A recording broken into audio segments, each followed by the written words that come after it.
मैं छत्तीसगढ़ के इतिहास की बात कर रहा हूँ। यूँ तो छत्तीसगढ़ का इतिहास बहुत गौरवशाली इतिहास था।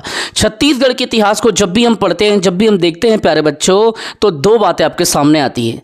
छत्तीसगढ़ के इतिहास अगर सत्ता के तौर पर देखें, किस रूप में देखें, सत्ता के तौर पर देखें, तो तीन बड़ी शक्तियों के हाथ में छत्तीसगढ़ रहा हुआ है। Point to be noted. मैं बार बार नहीं बताऊंगा और बार बार रिविजन भी नहीं कराऊंगा। एक बार पढ़ो, अचूक पढ़ो और जान लगा पढ़ो। सत्ता जो है तीन तरीके से समझना है कल्याणी। पहले में आपको समझना है सबसे पहले सत्ता किसके पास में थी छत्तीसगढ़ की बड़ी सत्ता के रूप में, कलचुरियों के पास। वो पछताएंगे, जो अप्रूवल के लिए तरस रहे ना, पेंडिंग रहने दो इनको, वो पछताएंगे, उनको समझ में आना चाहिए। कलचुरियों के पास में सबसे बड़ी सत्ता थी प्यारे बच्चों।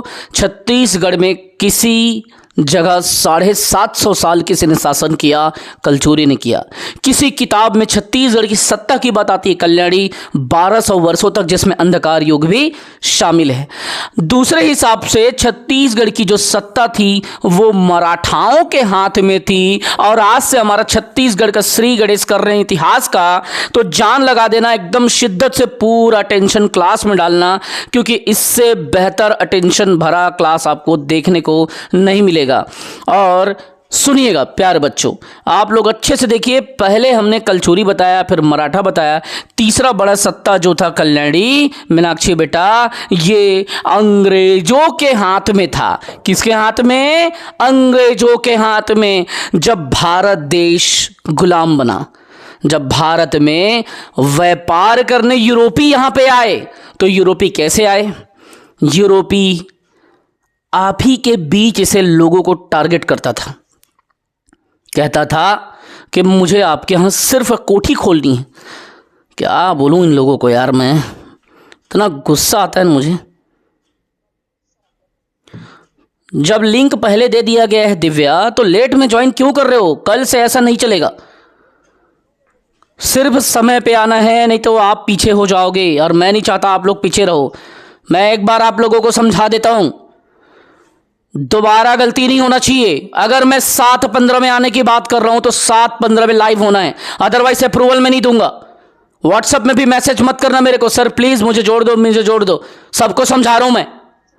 तो छत्तीसगढ़ को समझना है। छत्तीसगढ़ के इतिहास आज हम चालू कर रहे हैं दिव्या।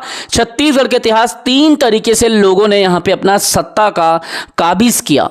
पहले कलचुरी आए। कलचुरी जो थे मूलतः मध्य प्रदेश जबलपुर के पास त्रिपुरी से आए, और यहाँ पे कलचुरी 750 वर्ष शासन किए। कई किताब में 1200 वर्ष है, जिसमें अंधकार युग भी शामिल है। दूसरे में मराठाएं आए, 1741 में मराठे आते हैं, और रघुनाथ सिंह की पत्नी फिर सुलह करती है युद्ध को, क्योंकि रघुनाथ सिंह पुत्र के विरह में मरते रहता है, और सफ़ेद झंडा लहराते हुए फिर रतनपुर को युद्ध विराम करते हुए सौंप देता है। फिर उसके बाद आता है अंग्रेज। अंग्रेज क्या करते हैं, इन्हीं मराठाओं को कब्जा कर लेते हैं। सीताबर्डी का युद्ध होता है। क्लियर दिख रहा है कि नहीं? ब्लरी तो नहीं नजर आ रहा है बच्चों?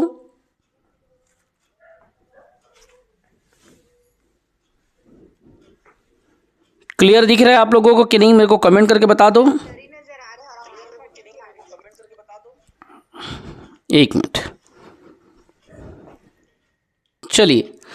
तो यहां पे अंग्रेज 1741 में फिर क्या करते हैं ना, समझना, मराठा जो जीते रहते हैं 1741 में सत्ता को, उसको जीतने के लिए फिर ये 1854 पे अंग्रेज क्या करते हैं, सीताबर्डी का युद्ध होने के बाद में सीधा सीधा इन लोग क्या करते हैं, सत्ता अपने हाथों में ले लेते हैं। और यहाँ पे फिर तीसरी बड़ी शक्ति आती है, तीसरी बड़ी सत्ता आती है अंग्रेज। तो तीन सत्ता यहाँ पे आती है, लेकिन याद रखना छत्तीसगढ़ का जो बस्तर वाला एरिया है प्यारे बच्चों, ये वाला एरिया, ये जो पोर्शन है दीपक, ये वाला एरिया अभी भी समझना बात को, इन शक्तियों से परे था। कलचुरी घुस नहीं पाया, मराठे घुस नहीं पाए, अंग्रेज घुस नहीं पाए। लेकिन जब हम इसके इतिहास में प्रवेश करेंगे, जब इसके इतिहास में धीरे से जाएंगे, तब आपको मैंने बताया था अजमेर सिंह और दरियादेव का विद्रोह। उस विद्रोह का क्या नाम है मीनाक्षी? बस्तर को काबीज करने के लिए, जीतने के लिए विद्रोह हुआ था ना। हलबा विद्रोह। तो यहाँ पे फिर क्या होता है, 1774 में हलबा विद्रोह होता है। 1774 में हलबा विद्रोह होता है। हलबा विद्रोह में इन लोग क्या करते हैं, मराठाएं, अंग्रेज और जयपुर नरेश इस जगह को यहाँ से घेर लेते हैं। 3 दिशा से इसे घेरते हैं। अब तीनों दिशा पे घेर के अपने हाथ में ले लेते हैं सत्ता अटैक करके। अब पूरे हलबाओं को बर्बरता से काटा जाता है। वह हलबा विद्रोह इतिहास में छत्तीसगढ़ का सबसे बड़ा विद्रोह था, जिसमें हलबा समाज के लोगों को बर्बरता से काटा जाता है। इसमें अजमेर सिंह और दरियादेव 2 नायक होते हैं। दरियादेव अंग्रेजों की सत्ता को स्वीकार करके यहाँ पे पहली गलती ये करता है, लालच में आके कि सत्ता को पाऊंगा, अंग्रेजों से मदद मांग लेता है। मराठाओं के पास चल देता है। मराठे अंग्रेजों को बोलते हैं, क्योंकि मराठे अपनी सेना को जब नीलू पंडित के या नीलू पंथ के सहायता से यहाँ भेजता है तो सेना यहाँ पे भी जीत नहीं पाती है बच्चों। इसीलिए मराठाएं अंग्रेजों से सत्ता मांगते हैं, सहयोग मांगते हैं। ठीक है। और फिर उसके बाद में चीज़ें ऐसा देखने को मिलती है कि इस क्षेत्र में वो काबिज हो जाते हैं। सुनाई नहीं दे रहा है क्या आप लोगों को? मैं फिर से लिंक जनरेट कर रहा हूँ, रुक जाइए। चलिए, अपन ने यहाँ से रिज्यूम कर लिया। अब देखिए, चूंकि बात अब यहाँ तक आ चुकी है कि बस्तर क्षेत्र में इनको प्रवेश करना है, मतलब ये अब पूरा छत्तीसगढ़ का नक्शा दीपक, ये जो एरिया बचा था बेटा मीनाक्षी, अब यहाँ पे भी इन लोग घुस गए। कौन? मराठे, अंग्रेज लोग। अब एरिया तो पहले से ही काबिज था। तो यहीं से अब हम छत्तीसगढ़ के गौरवशाली इतिहास को प्रारंभ करते हैं बच्चों। छत्तीसगढ़ का जो इतिहास है पूरी तरीके से आपको समझना है। हम एकदम ज़ीरो से चालू करेंगे, हड़बड़ी हम नहीं करेंगे। हम पहले आपको तोड़ तोड़ के समझाएंगे छत्तीसगढ़ के इतिहास को कैसे समझना है। और मेरी क्लासेस जो है साल भर के लिए, हड़बड़ाओ मत, अच्छे से फंडा को क्लियर करो, क्योंकि बार बार पढ़ने का अवसर आप लोगों को मिलने वाला नहीं है ना। तो दिव्या फिर पीछे हो गई, फिर छूट गई, है ना। तो ये सारी चीज़ें जो है ना आप लोगों को नुकसान देगा, क्योंकि बार में लचर पचर एक्टिव रहना नहीं है ना आप लोगों को। अलवा जलवा करोगे तो ये चीज़ें आप लोगों को नुकसान करेगा। मेरा कुछ नहीं होने वाला, समझ रहे हो, मैं सेट हूँ। अपना तुम लोग देखो, अपना जो है बिगड़े मत तुम लोगों का। इसलिए मैं टेंशन में रहता हूँ कि तुम लोग को फुल लेंथ में को क्लास देना है, फुल लेंथ क्लास देना है। चलो हटाओ, अब थोड़ा जल्दी आया करो भाई, फटाफट, है ना। दिव्या थोड़ा जल्दी आया करो बेटा, फटाक से, जैसे ही होता है तुरंत जुड़ जाया करो, क्योंकि ये क्लास बहुत कीमती है, बहुत इंपॉर्टेंट है। तुम जानते हो कि कितना मेहनत से इस क्लास को तैयार किया गया है। चलो, सबसे पहले अब हमको समझ आ गया कि जो बचा हुआ पोर्शन था वो भी अब अंग्रेजों और मराठों के हाथ में आ गया। ठीक, तो बेसिक सिनेरियो मैंने समझा दिया कि यहाँ पे किन किन सत्ताओं का लंबा शासन रहा। बस्तर क्षेत्र जो था उसके बारे में भी मैं आपको बताऊंगा, लेकिन थोड़ा सा धैर्य रखना पड़ेगा। हम आपको सब कुछ बताएंगे, बस्तर क्षेत्र जो था उसमें किसका शासन था, सब कुछ बताएंगे, लेकिन आपको धैर्य रख के चलना है और आपको सीखना है। मेनली इसमें आपको नागवंश का शासन देखने को मिलेगा, साथ ही साथ में आपको काकतीय वंश का साम्राज्य भी देखने को मिलता है। सब अपन चर्चा करेंगे। बेसिक पृष्ठभूमि आपको कोई अगर पूछे तो बताइए, छत्तीसगढ़ में सर्वाधिक सत्ता पर रहने वाली कोई अगर शक्ति है तो वो कौन है? तो आप बताएंगे कलचुरी, मराठे और अंग्रेज, ये 3 थे सर। और बस्तर क्षेत्र में जो था नागवंश था। नागवंश की 2 शाखा थी, एक छिंदक नागवंश था और एक फड़ी नागवंश था। फड़ी नागवंश जो था कवर्धा के क्षेत्र पे था, दिव्या के क्षेत्र पे था, दिव्या के आसपास में जहां दिव्या रहती है, और जो छिंदक नागवंशी शासक थे वो बस्तर पे थे। अब यहां पे इतनी सिनेरियो के बाद करते हैं श्री गणेश। चलिए आइए, छत्तीसगढ़ के जब भी इतिहास की बात आती है मीनाक्षी बेटा, तो इतिहास का मतलब क्या होता है? इतिहास का मतलब होता है जो पूर्व में, इति धनहास, जो पूर्व में क्या हो चुका हो, घटित हो, उसी को हम इतिहास कहते हैं, है ना। तो इसीलिए समय पे आइए,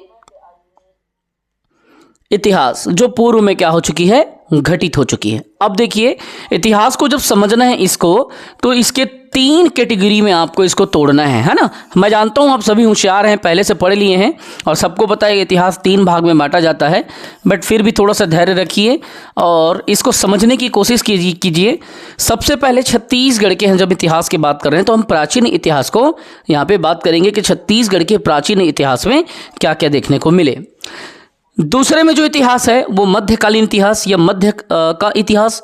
तीसरे में जो है वो आधुनिक इतिहास कहलाता है। अर्थात छत्तीसगढ़ में भी तीन काल में यहाँ पे इतिहास का सत्ता देखने को आपको मिलता है। एक है आपका प्राचीन, दूसरा है मध्य और जो तीसरा है वो है मॉडर्न या आधुनिक इतिहास। Generally most of the question जो है देखने को मिलता है दिव्या, वो मिलता है आपके मध्यकालीन से और आधुनिक से, प्राचीन काल के इतिहास से कम मिलता है। लेकिन इसका मतलब यह बिल्कुल भी नहीं है कि हम प्राचीन काल के इतिहास को छोड़ दें।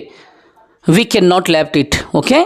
तो हमको इसको क्या करना पड़ेगा, कंटिन्यू करना पड़ेगा। तो आपको इस चीज़ को समझना है कि इतिहास में जब प्राचीन के इतिहास में जाते हैं तो सबसे पहले क्या आता है। पहले आप चीज़ों को समझो, पहले आप चीज़ों को जानो, कम से कम ये तो पता रहे कि प्राचीन काल में क्या आता है। सबसे पहले जब वानरों के रूप में जो मानव थे, कंदराओं की तरह घूमते थे, कंदमूल खाते थे, पत्थरों के ऊपर डिपेंड करते थे, रॉक लाइफ चलता था उनका, पत्थर से आग जलाना या जंगल में रहते थे, पत्थरों से ही कुटाई करना। तब किसी विशेष प्रकार की औजार उनके पास नहीं था, है ना। तब ये जो समय था बच्चों, मेरा ध्यान मजबूरी में ही स्क्रीन पे जाता है क्योंकि बार बार आप लोगों का ज्वाइन वाला मैसेज आ रहा है। अब इस चक्कर में इसमें होता क्या है कि आप लोग लेफ्ट कर रहे हो, फिर ज्वाइन कर रहे हो, फिर ज्वाइन कर रहे हो, इसलिए मेरा ध्यान इधर आता है कि मैं आप लोगों को अप्रूवल दूं कि ना दूं। कुछ पेंडिंग स्टूडेंट हैं जो अप्रूवल मांग रहे हैं, बट उनको लाइव का अप्रूवल मैं नहीं दे रहा हूँ क्योंकि वो क्लास के बीच में डिस्टर्ब करते हैं। तो पहला जो चीज़ है कल्याणी, यहाँ पे आपको समझना है कि ये जो काल है सबसे पहला आता है पाषाण काल। प्राचीन काल को पहले समझो आप और उसके बाद फिर मध्य में जाऊंगा, फिर आधुनिक में। हड़बड़ी करोगे दिक्कत होगा। पाषाण काल को हम पहले देखेंगे। पाषाण काल आए, लोग पत्थरों के जीवन शैली पे विशेषता निर्भर करने लगे प्यारे बच्चों। फिर उसके बाद में आता है दीपक, इसे कहते हैं वैदिक काल या वैदिक एज। जो वैदिक काल होता है प्यारे बच्चों वो दो भाग में बटा हुआ था। इसके दो भाग को, एक को कहते हैं ऋग्वैदिक और एक को कहते हैं उत्तर वैदिक। एक है ऋग्वैदिक काल, एक है उत्तर वैदिक काल। तो दो तरीके से ये दूसरा काल हो गया। तीसरे काल की जब हम बात करते हैं तो वैदिक काल के अलावा जिसमें वेदों की रचना इत्यादि हुई है ना, और वेदों में ही हमारे छत्तीसगढ़ के कुछ कुछ चीज़ों का चर्चा हुआ है। जब मैं जाऊंगा तब वहाँ करूँगा। पहले एक सिंक्रोनस जो ऑर्डर है उस क्रम को समझो दिव्या बेटा। पाषाण काल पहले देखा, फिर वैदिक काल देखा, फिर आता है भगवान श्री राम का काल। और आपको पता है रामायण का अपना इतिहास छत्तीसगढ़ में रहा है, आप इसको नकार नहीं सकते। आपने पहले भी सुना होगा चंदखुरी मंदिर में कौशल्या माता का मंदिर इत्यादि सारी चीज़ों को। तो रामायण काल के भी प्रमाण आपको छत्तीसगढ़ में प्राचीन इतिहास में देखने को मिलते हैं प्यारे बच्चों। भगवान राम की यह धरती है, राम को भांजा कहते हैं। और आपको तो पता है शिवरी नारायण जो है सबरी माँ कोल जाति की थी, सबरी माँ ने जूठे बर खिलाए और राम की कृति को पूरे दुनिया में फैलाया। राम जो है ईश्वर हो के भी एक जाति, कौन सी, कोल, आदिवासी समाज की कन्या या लेडीज या बुजुर्ग जो आपको कहना है, उस माता के प्रेम के सामने विवश हो गए। प्रभु श्री राम बड़े अच्छे भाव से जूठे बेर उनके साथ खाए दिव्या बेटा। अब जब इतनी बातें हमको समझ में आता है तो एक बात तो समझ लो कि जाति जैसा कोई तत्व होता नहीं, ये व्यक्तियों ने बना दिया।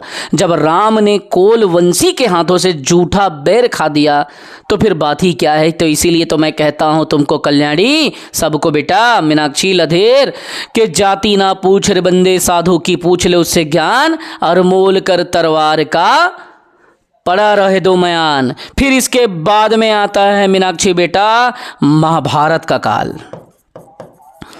महाभारत का काल, महाभारत काल के भी प्रमाण हमको देखने को मिलते हैं। इसमें खरदूषण के बारे में भी आप देखेंगे, खरदूषण का वध इत्यादि महाभारत के काल में आप देखेंगे। महाभारत के काल में लाक्षागृह इत्यादि का जो प्रयोग हुआ है, दुर्योधन ने क्या किया, कौरवों को, पांडवों को जलाने के लिए कौरव के जो साजिश थे उन सारी चीज़ों का चर्चा हम यहाँ पे देखेंगे। तो ये महाभारत काल कहलाने लगा। फिर इसके बाद से इसके इतर जब हम इसके आगे पहुंचते हैं प्यारे बच्चों, तब महाभारत काल के बाद चीज़ें धीरे धीरे बदलती है। अब लोगों के पास में औजार आ चुका, लोगों के पास में तरह तरह के हेलमेट जैसे आप देखते हो ना, तो वो चीज़ें आ गई, प्रोटेक्शन मिलने लगी, लोग युद्ध करना चालू किए, लोग युद्ध करना चालू लगे। तो लोगों के पास रथ आ गया, लोग बस तलवार आ गया, भाला आ गया, लोगों के पास तरह तरह के औजार आ गए। पहले लोग पत्थर के काल में रहते थे प्यारे बच्चों, अब लोग औजारों के काल में पहुंच गए। तो यहाँ से आपका स्वरूप बदलता हुआ नजर आएगा और छत्तीसगढ़ के इतिहास में इसका प्रभाव देखने को मिलेगा बच्चों। तो महाभारत काल के पश्चात आपको जो काल देखने को मिलेगा, इसे कहते हैं महाजनपद का काल। दिव्या, इसे कहते हैं महाजनपदों का उदय। 16 महाजनपद आए बेटा। कितने महाजनपद आए? I want to switch this page to another page. अब देखिए, ये समझ लीजिए एक अखंड भारत है। क्या है? अखंड भारत है। अखंड भारत जो था अलग अलग प्रांतों में बटा हुआ था, अलग अलग क्षेत्रों में बटा था। किसी का राजकुमार कोई और है, किसी का और है, कोई और है, कोई अंग देश का राजकुमार है, तो कोई वज्र देश का राजकुमार है, तो कोई किष्किंधा का राजकुमार है। इस तरह से भारत जो है अखंड साम्राज्य में बटा था। फिर इस समय होता है उदय महाजनपद का काल। महाजनपद का जब काल आता है, इसीलिए जनपद ना बोल के महाजनपदों का काल, जिसमें टोटल 16 महाजनपद था और 16 महाजनपद की जो केंद्र थी वो थी मगध। सबसे बड़ा शक्तिशाली साम्राज्य मगध का था। मगध यहाँ से बैठे बैठे इन सारे महाजनपदों को कंट्रोल करता था। यहीं से सत्ता जो है संचालित होती थी और सारी सत्ता का, शक्ति का केंद्र मगध था, जिसमें एक स्थान था हमारा दक्षिण कौशल। दक्षिण कौशल, समझिएगा बात को, ये अखंड भारत की बात कर रहा हूं, ये छत्तीसगढ़ और मध्य प्रदेश की बात नहीं कर रहा हूं। यहां पे था प्रिया, यहां पे था दक्षिण कौशल। दक्षिण कौशल को कई जगह कौशल प्रदेश बोला गया, कई जगह कांतार प्रदेश बोला गया, कई जगह दक्षिण कहा गया और कई जगह केवल कौशल कहा गया। मैं धीरे धीरे बताऊंगा। फिर महाकांतार किसे कहे, फिर कांतार प्रदेश किसे कहे, सब बताऊंगा जैसा समय आता जाएगा। मैं सब चीज डील करते जाऊंगा। अभी पूरा दिमाग लगा के, पूरा फोकस लगा के बैठो, यहाँ पे पूरा एनर्जी लगा के बैठो। मेरे को किसी प्रकार का कोई लचर पचर नहीं चाहिए। कहानी को समझो, उस कहानी में प्रवेश करो, उस कहानी में चले जाओ। महाजनपद का जो काल था मगध से कंट्रोल होना चालू हुआ। मगध ने फिर क्या किया, यहाँ से बैठ के दक्षिण कौशल का संचालित किया और यही दक्षिण कौशल बाद में क्या कहलाया, छत्तीसगढ़ के रूप में आपने इसे जाना। छत्तीसगढ़ के बारे में धीरे से फिर आपको लेके जाऊंगा। तो ये था महाजनपद का काल, जो विभिन्न प्रकार के 16 महाजनपदों का मुखिया था, मगध था, जिसमें एक था हमारा प्यारा सा छत्तीसगढ़, जिसे दक्षिण कौशल इत्यादि के नामों से जाना जाने लगा। तो ये हो गया महाभारत के बाद अगला महाजनपद का काल। बता रहा हूं ना लडेर, मीनाक्षी, मधु, वो पछताएंगे जो लाइव क्लास को छोड़ेंगे। 5000 दे के क्लास ज्वाइन कर रहे हो, पढ़ने की समय आ रही तो पीछे हट रहे हो, वो पछताएंगे। वो दौर आएगा कि दीपक सर के लाइव को हम क्यों छोड़े। आप देखिएगा, क्योंकि आप दूसरे की भी क्लास को देखो और दीपक सर के पढ़ाने की स्किल को देखो, फिर आपको समझ में आएगा दीपक सर का नोट्स और क्लास कैसा रहता है। क्योंकि मैं एक कमाने वाला होकर नहीं सोचता, मैं एक एस्पिरेंट, एक प्रतिभागी होकर सोचता हूं और वैसा पढ़ाता हूं, वैसा पढ़ता हूं जिसकी ज़रूरत बच्चों को होती है। क्योंकि मैंने सिर्फ तकलीफ देखा है, मुझे सीखने में 10 साल लग गए। उस 10 साल के अनुभव को आप बैठ के यहीं पे देख रहे हो 10 मिनट में। अब महाजनपद का जो काल आता है बच्चों, यहां से फिर क्या होता है, यहां से राजनीति का उदय होता है महाजनपद के काल से। कोई इस जनपद को हरा रहा है, कोई उस जनपद को हरा रहा है, कोई यहाँ हरा रहे, कोई वहाँ रहे। अब आता है चंद्रगुप्त मौर्य का साम्राज्य। अब वो धनानंद इत्यादि को हराता है, हर्यक वंश को हरा देता है, फिर नंद वंश को हरा देता है। अब मगध में आता है मौर्य युग। यहाँ पे मगध का राजकुमार बनता है चंद्रगुप्त मौर्य। चंद्रगुप्त मौर्य मोरा का बेटा था, जिसे चंद्रू कहते थे।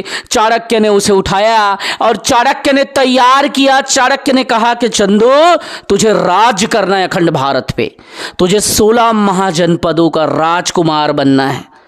इतनी बातें सुनते ही मोरा कहने लगी कि पंडित जी, हे आचार्य, मैं आपको इसे नहीं दे सकती, क्योंकि पहले क्या होता था, क्षत्रिय जो होते थे वो सेवा करते थे किसकी, भारत देश की, मतलब लड़ते थे वो, है ना, वो लड़ते थे, ऐसी व्यवस्था थी। लेकिन इसने क्या किया, चाणक्य ने कहा कि चंद्रगुप्त मौर्य, हम तुम्हें क्या करेंगे, राजकुमार बनाएंगे। और जाके धनानंद से डायरेक्ट वो लड़वा देता है। लेकिन बिना प्लानिंग के जब वो लड़ता है तो पहले प्रयास में चंद्रगुप्त मौर्य और चाणक्य हार जाते हैं, और इस कारण से वो अखंड भारत को नहीं पाते। और उनको तकलीफ तब होती है जब वो कहता है कि धनानंद देश गुलाम बनने वाला है, मेरी बात तो सुन ले। नहीं सुनेगा तो किसी न किसी विदेशी शक्ति का पैर इस धरती पे पड़ने वाला है। लेकिन वो अपने भोग विलास में खोए रहता है। धनानंद नंद वंशजों का मुखिया होता है, नाई समाज का मुखिया होता है, श्रीवास समाज का मुखिया होता है। और वो कहता है कि मुझे तेरे सलाह की ज़रूरत नहीं, मुझे तेरे सलाह की ज़रूरत नहीं, मैं अपने आप में काफ़ी हूँ। और उसकी शिखा को पकड़ करके उसे भरे दरबार से खींच देता है। फिर उसके बाद बोलता है, इसका तो मैं तुझे बदला लूँगा, और बदला लेने की प्रतिज्ञा लेता है और अटैक करता है तो वो हार जाता है। इसीलिए कहता हूँ सीखने का उम्र नहीं होता है। दिव्या, अब इसके बाद की कहानी को सुनो, अपने जहन पे जोड़ते जाओ।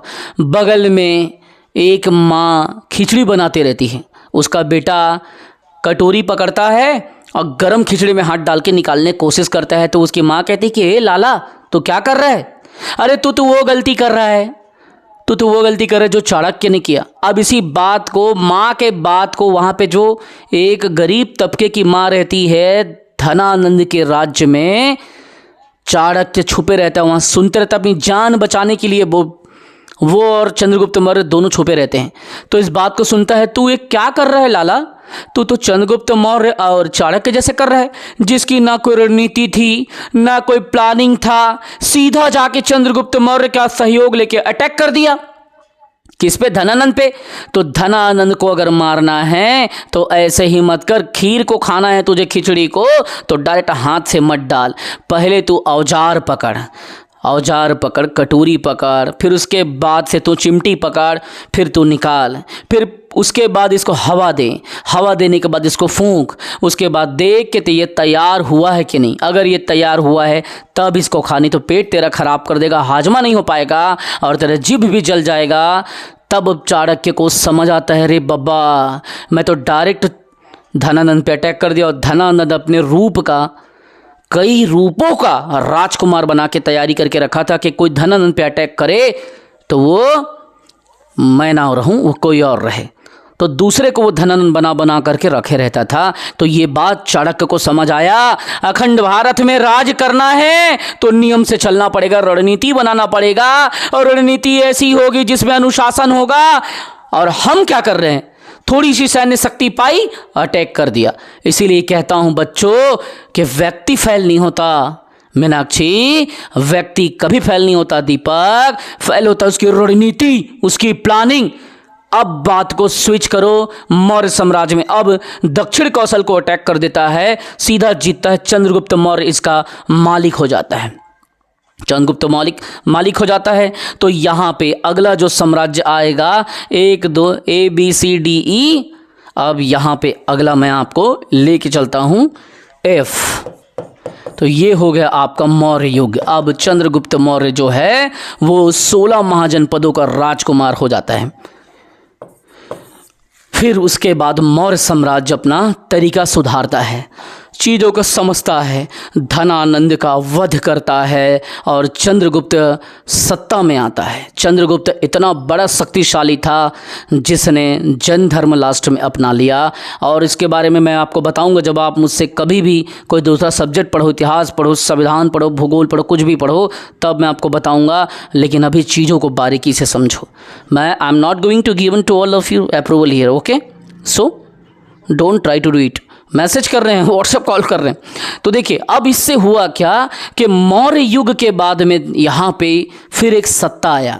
इसे कहते हैं एक बड़ा सत्ता, इसे कहते हैं सातवाहनों का सत्ता। ये आंध्र प्रदेश के क्षेत्र के रक्षक के तौर पे काम करने लगे। दक्षिण भारत का पूरे एरिया जो है आंध्र भृत्य बन के काम करने लगे। बोले नहीं भैया, हम तो यहाँ के रक्षक हैं और हम सातवाहन वंश के हैं। सिमुक इसके संस्थापक। फिर सातवाहन के भी कुछ कुछ जो है यहाँ पे देखने लगे। आज today is the introductional class only for Chhattisgarh का इतिहास। तो साइलेंट बैठिए, समझिए तथ्यों को, चीज़ों को देखो। कहाँ मगरानंद, कहाँ रामायण, कहाँ महाभारत, तो सबका कनेक्शन मैं निकाल रहा हूँ दक्षिण छत्तीसगढ़ से। अब आता है बच्चों सातवाहन। सातवाहन का भी फिर यहाँ पे सिक्का मिलता है, फिर अड़िंगा से मिलता है, बालपुर से मिलता है, चांपा से मिलता है, रायगढ़ से मिलता है। तब हमको समझ में आता है कि सातवाहन साम्राज्य का सत्ता और शासन हमारे छत्तीसगढ़ में था। फिर सातवाहन के बाद फिर धीरे से समय बदलता है और उसके बाद में यहां पे आता है कुषाणों का काल। कुषाण जो साम्राज्य था, मतलब बोलते हैं ना अशिक्षित साम्राज्य, और पढ़ाई लिखाई विद्या शिक्षा से इनको कोई मतलब ही नहीं था। ये बहुत गंदी तरीके के थे, ना तो साफ सफाई, ना वो कुछ इस टाइप का सफाई। जैसे आपने वो देखा होगा, मूवी देखा होगा बाहुबली, उसमें जो जो जो आए थे ना, उसकी माँ के बारे में जो अभद्र टिप्पणी करता है और अटैक करने, उस टाइप के रहते थे इन लोग। इनकी कोई जीवन शैली नहीं थी अच्छे से। लेकिन धीरे धीरे धीरे इनका भी कहीं ना कहीं यहाँ पे सत्ता जो है चालू हो गया। इसके बारे में जब जाऊंगा तो कुषाण के बारे में बताऊंगा। फिर उसके बाद एक फिर छोटा सा वंश कुषाण के बाद आता है कुछ कुछ समय के लिए, उसे कहते हैं मेघवंश। ABCDEFGHIJK,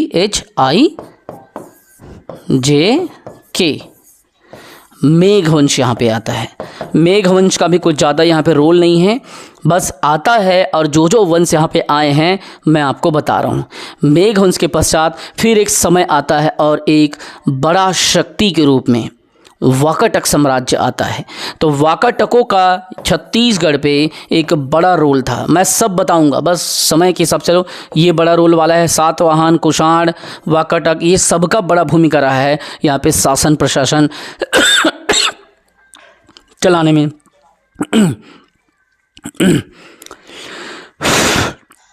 इधर तो कोई खास नहीं है, ठीक है। तो यहाँ पे आता है वाकाटक। वाकाटकों का फिर यहाँ पे बहुत सारा अभ्युदय होता है भैया। हम क्या करेंगे, पहले क्रम को देखेंगे, कौन पहले आया। वाकाटक के बाद फिर समय बदलता है और ये बड़ा वंश था। ये कहीं ना कहीं वाकाटकों का संघर्ष सातवाहनों से भी था और गुप्त काल से था। तो फिर उसके बाद में आता है श्रीगुप्त का शासन, और श्रीगुप्त केवल एक मूल पुरुष था, ठीक है। जो गुप्त वंश आता है ना, गुप्त साम्राज्य, ये जो था ना कल्याणी गुप्त साम्राज्य, इसी के काल को गोल्डन एज कहा जाता है, इतिहास का स्वर्णिम काल कहा जाता है प्यारे बच्चों, ठीक है। भारत के संदर्भ में, in the point of view of India या in the point of India, तो इसको भारत के संदर्भ में गुप्त साम्राज्य को स्वर्णिम काल कहते हैं, golden age. It calleds age golden age of Indian history, okay. That is why it is a very big capturisations. बहुत सारे आपको दृश्यांकन इसमें देखने को मिलेंगे प्यारे बच्चों। इस कैप्चराइजेशंस में जब आपको मैं लेके जाऊंगा तब भारत का बहुत बड़ा इतिहास आपको देखने को मिलेगा, है ना। सोने का सिक्का, चांदी का सिक्का, शीशे का सिक्का, ये सारी चीज़ें देखने को मिलेगा। But here we are talking about Chhattisgarh का इतिहास, छत्तीसगढ़ की history. So we are not going in Indian history, but you have to know to all of you that Gupta's age was golden age of Indian history. Okay, कभी भी कोई भी पूछे, लेकिन छत्तीसगढ़ की स्वर्णिम काल के बारे में जब बात आएगी तो वो भी मैं बताऊंगा। हड़बड़ाना मत, समय के हिसाब से चलना। बाला अर्जुन के काल को बताऊंगा, बहुत सारी चीज़ों को बताऊंगा। हड़बड़ाओगे तो चीज़ें बिगड़ेगी। अब आता है गुप्त साम्राज्य। गुप्त साम्राज्य का जो मालिक था श्रीगुप्त। श्रीगुप्त एक केवल काल पुरुष था, उसका कोई रोल नहीं था। ठीक है, धीरे धीरे धीरे गुप्त साम्राज्य जो है आगे बढ़ते गया। इसमें जो चंद्रगुप्त है ना, वो मौर्य नहीं है। इसका जो चंद्रगुप्त है वो गुप्त साम्राज्य वाला चंद्रगुप्त है।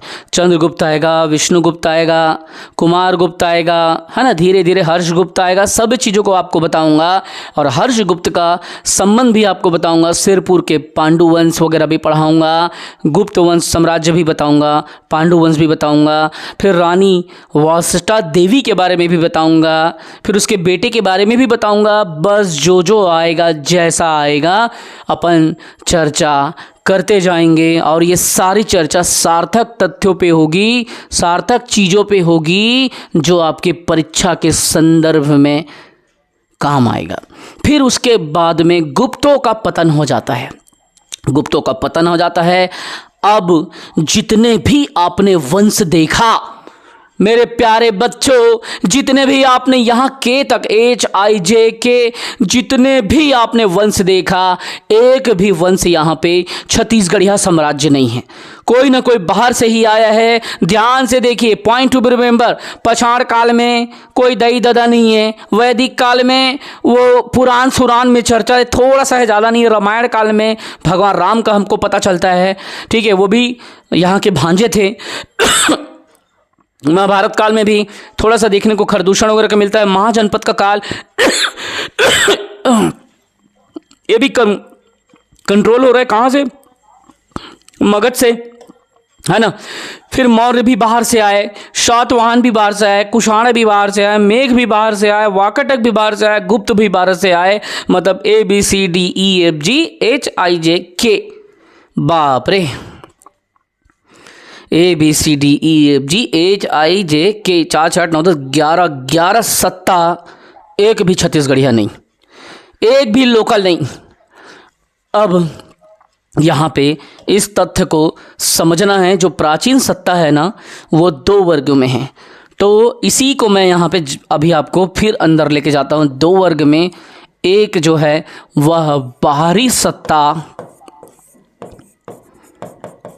मीनाक्षी, और एक जो है भीतरी सत्ता, अर्थात लोकल छत्तीसगढ़िया लोगों का सत्ता, स्थानीय सत्ता। इसे इतना डिटेल में किसी किताब में आप नहीं पाओगे। I guarantee and challenge to all of you, किसी किताब में ऐसा स्पष्ट लिख के नहीं बताएगा किसी बच्चों को, क्योंकि कोई कोचिंग वाला इतना मेहनत करेगा नहीं।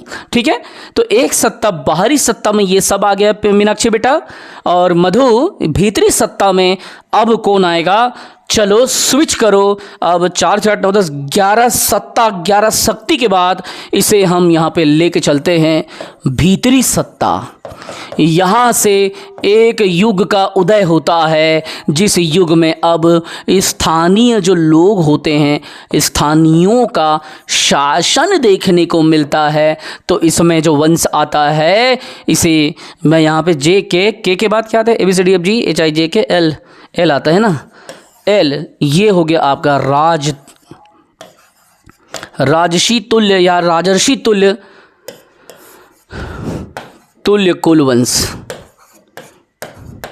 यहां पे आ जाओ। तो छत्तीसगढ़ का यह एक पहला वंश था, पहला कुल था, राजर्षि तुल्य कुलवंश, जो कि लोकल था। ठीक, यहीं से चालू होता है आपका यहां के लोकलों का वंश। L के बाद MNOP। ठीक है, तो M में अब चलते हैं, फिर N में जाएंगे। जगह छोटा पड़ जाता है, इतना सारा चीज़ है प्राचीन भारत में, लेकिन मुझे बताना अपनी जिम्मेदारी है भाई। मैं छोड़ नहीं सकता, मेरे को कोर्स कराना है, धड़ाधड़ बेच पे बेच लेना है। मैं वह कॉन्सेप्ट में काम नहीं करता। मेरे साथ तुम मेहनत करने को तैयार हो जाओ। छत्तीसगढ़ का किंग नहीं बना दिया तो नाम दीपक सर नहीं, छत्तीसगढ़ का किंग बनाऊंगा, प्रिंसेस बना दूंगा आपको। लेकिन जो कहूंगा वो करना पड़ेगा। जो कल टास्क दिया था किसी ने नहीं बताया है, विनय ने किया है कल वो टास्क, समझ रहे हो? फोटो खींच के दिखाया है, लेकिन आप लोग नहीं किए हो। तो ये गलती कर रहे हो ना आप लोग। बनना आप लोग किंग और प्रिंसेस। जब तक मेहनत नहीं करोगे कोई निखारने वाला नहीं है आपको। कोई आपके लिए इतना मेहनत नहीं करेगा, सिर्फ पढ़ा के चले जाएंगे और पैसा कमा लेंगे। एग्जाम्पल आज ग्रुप में सेंड कर दूंगा। 40,000 45,000 दे करके बड़े कोचिंग में कर रही है, नाम तो बता ही चुका हूँ। और वो मेरे से फिर रो रही कि सर आप मुझे कम फीस में कोर्स दो। दूंगा मैं उसको, क्योंकि उसे ज़रूरत है। और पढ़ाई व्यापार नहीं है, मेहनत का मूल समझो। 365 दिन पढ़ा के कुछ पैसा ले रहा हूँ, डिवाइड करके देखो कितना मिल रहा है मुझे। इसीलिए जो कह रहा हूँ वो करके रखो। ये क्रम कल हो जाना चाहिए सबको याद, और नहीं हुआ तो फिर बताता हूँ आप लोगों को मैं। राजर्षि तुल्यकुल आया दीपक बेटा मीनाक्षी। अब यहाँ से स्थानीय सत्ता चालू हुआ और हम पहुँचते हैं एम पे। एम पे जब जाते हैं तो यहाँ आता है नलवंशियों का शासन। नलवंशी भैया बड़े खतरनाक। उन लोग सत्ता में फिर यहाँ पे आते हैं, छत्तीसगढ़ में अपना धीरे धीरे वर्चस्व कायम करते हैं। नलों का आपको नलवंशी राजकुमारों के बारे में बताऊंगा। धीरे धीरे इंटरेस्ट इतिहास का बढ़ता जाएगा। इतिहास का केवल इंट्रोडक्शनल पार्ट देख रहे हो। ऐसा इंट्रोडक्शनल पार्ट किसी ने नहीं पढ़ाया, ना कहीं आपको देखने को मिलेगा, क्योंकि किसी टीचर का स्किल अलग रहता है। किसी का हो सकता है मुझ में जानकारी कम हो, मेरी शैली अलग है, उनकी शैली अलग है। मुझे पढ़ाने का तरीका अलग पता है, उनको अलग पता है। वो बिजनेसमैन बन के पढ़ाते हैं, मैं तुम्हारा दोस्त, तुम्हारा साथी, तुम्हारा मित्र, तुम्हारा सहपाठी बन के पढ़ाता हूँ। अब आता है शरभों का वंश। शरभ आते हैं और शरभ वंशियों का सत्ता छत्तीसगढ़ में शरभपुरी वंश आपको देखने को मिलता है। शरभपुरी वंश अपने आप को मल्हार वाले क्षेत्र पे स्थापित करते हैं मीनाक्षी, और तुम्हारे बिलासपुर वाले एरिए पे इनका राजधानी बन जाता है। शरभपुरी फिर भी नहीं मानते, बोलते हैं मेरे को सिरपुर वाला एरिया भी चाहिए। सिरपुर में भी ये घुस जाते हैं और सिरपुर में भी अपना जगह काबिज करके बैठ जाते हैं। फिर सत्ता इसका आगे चलता है। धीरे धीरे धीरे आपको बोला जाएगा, कहीं ना कहीं इतिहास यह भी कहता है कि ये तो बाहर से भी आए थे, लेकिन ये ठेठ छत्तीसगढ़िया लोग थे। इनकी बोली भी राजर्षि तुल्यकुल की स्थानीय बोली थी। जैसे छत्तीसगढ़ एक भाषा थोड़ी है, छत्तीसगढ़ी एक बोली है। It is no, you can not call it Chhattisgarhi language. ठीक है, लैंग्वेज नोन में आप डाल देते हो वहाँ पे। ठीक है, अभी भी छत्तीसगढ़ी को भाषा के रूप में मान्यता नहीं मिला है, जब तक राजभाषा आयोग कहाँ की, केंद्र की। ठीक है, जब आपको मैं पढ़ाऊंगा तब मैं आपको बताऊंगा किस अनुसूची में शामिल करना है, तब भाषा बनेगा। धीरे धीरे जब संविधान की बात आएगी फिर वहाँ घुसूंगा तो आधा घंटा बर्बाद होगा। तो नलवंशी के बाद आता है शरभपुरी वंश। शरभपुरियों का सत्ता क्या गजब चला, क्या बेहतरीन डेवलपमेंट हुआ, सब बताऊंगा, क्या आगे बढ़े। ठीक है इसके बाद में शरभपुरियों के बाद में फिर क्या होता है बच्चों, पांडु वंशियों का उदय होता है। पांडु वंशी आते हैं, यहाँ पे आपको पांडुओं का शासन जो है बड़े रूप में देखने को मिलता है। पांडु जब आते हैं तो पांडु वंश एक गोल्डन एज की तरह काम करते हैं छत्तीसगढ़ का। पांडुओं के बारे में जब आप पढ़ेंगे तब धीरे धीरे धीरे धीरे आपका नाम जो है आपको समझ में आएगा कि पांडु वंश में कौन कौन शासक थे, कैसे कैसे शासक थे, किस तिथि से शासन चालू हुआ, क्या क्या उनके योगदान थे। बार बार समझा रहा हूँ, कुछ भी देखना छोड़ देना। दीपक सर के वीडियो को देखना छोड़ना मत। तुम लोग कैसे भी करके रिवीजन करना। ये क्लास ख़त्म होगा, कल मॉर्निंग में मुझे रिवीजन चाहिए, और जिसे कहता हूँ कि दीवार पे चिपकाना वो काम होना चाहिए। Then you will get success, otherwise तुम लोग पीछे हो जाओगे, then you will lose your success. तो इस बात को याद रखो। पांडु के बाद आता है बाणों का शासन बच्चों, अब आता है बाण वंश। ठीक है, देखो बाण वंशों के बारे में भी मैं आपको बताऊंगा। तो बाणवंशी शासकों के बारे में भी मैं आपको बताऊंगा। जयमऊ का नाम इसमें बाणवंशियों में ज़्यादा देखने को मिलता है। और धीरे धीरे धीरे धीरे धीरे आप बस समझो प्राचीन छत्तीसगढ़ को। ये सभी स्थानीय नहीं हैं, राजर्षि तुल्यकुल स्थानीय हैं, लेकिन यहीं से तो छत्तीसगढ़ियावाद चालू हो गया है। यहीं से तो लोकल लोग अब उदय होना चालू कर रहे हैं। चाहे आप मध्य छत्तीसगढ़ की बात करो, चाहे आप छत्तीसगढ़ के अलावा दक्षिण छत्तीसगढ़ की बात करो, राजर्षि तुल्यकुल वंश से तो चालू कर चुके हैं। अब बाणों के बाद आपको देखने को मिलता है सोमियों का काल, जिसे कहते हैं सोमवंश। सोमवंशी जो हैं इनका सत्ता भी आपको देखने को मिलेगा, लेकिन ये सब छोटे छोटे शक्तियाँ हैं। इस क्षेत्र में जब आप प्रवेश करते हैं तो आपको नलवंशी को अच्छे से देखना है, ठीक है, नलवंशी को अच्छे से करना है, शर्ववंशी को देखना है, बाण को देखना है, सोम का कम है। तो इस तरीके से हमने क्या किया, छत्तीसगढ़ को पूरी तरीके से तोड़ दिया, ठीक है। टोटल 17 बिंदु पे हमने इसे तोड़ा, ABCDEFGHIJKLMNOP, ठीक। तो इस तरीके से हमने सारे इम्पोर्टेंट तथ्यों को यहाँ पे तोड़ दिया। और ये पूरा जो कॉन्फ़िगरेशन यहाँ पे मैंने दिया, ये आया, ऐसे किया, वैसे किया, 2 अलग परतों में इसे तोड़ा, फिर उसके बाद में यहाँ से मैंने चालू किया, ये सभी प्राचीन छत्तीसगढ़ के तथ्य हैं जो एक ही जगह पे आपको मिल गया। हम जाएंगे उधर धीरे से, पहले इंट्रोडक्शनल पार्ट को सीखो। अब तक का क्लास कैसा लगा प्राचीन इतिहास का? तुम अब अपने दीपक सर की बुराई कर सकते हो।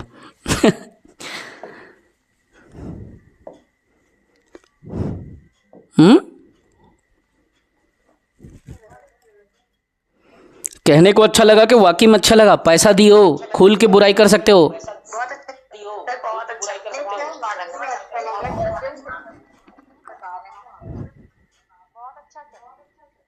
पक्का ना? दिल से बोल रहे हो ना? चलो अब आगे बढ़ते हैं फिर, हैं? बस जो कहूँ वो करके दिखा दो। तुम लोगों को छत्तीसगढ़ का किंग नहीं बना दिया तो नाम दीपक सर नहीं है। चलो अब तो हम यहाँ पूरे फेस को समझ गए। अब क्या करेंगे कल्याणी, हम यहाँ पे आएंगे बेटा मध्यकाल पे। अब चालू होता है लालच का उदय। यहाँ पे आएगा लालच। देखने को आपको मिलेगा कि कैसे लालची लोग बाहर से आते हैं और छत्तीसगढ़ की भरी भुराई समृद्ध धरती को, भूमि को लूट के लेके जाते हैं। नाउ मध्यकालीन को समझने के पहले एक छोटा सा सिनेरियो क्रिएट करो तुम लोग अपने दिमाग में।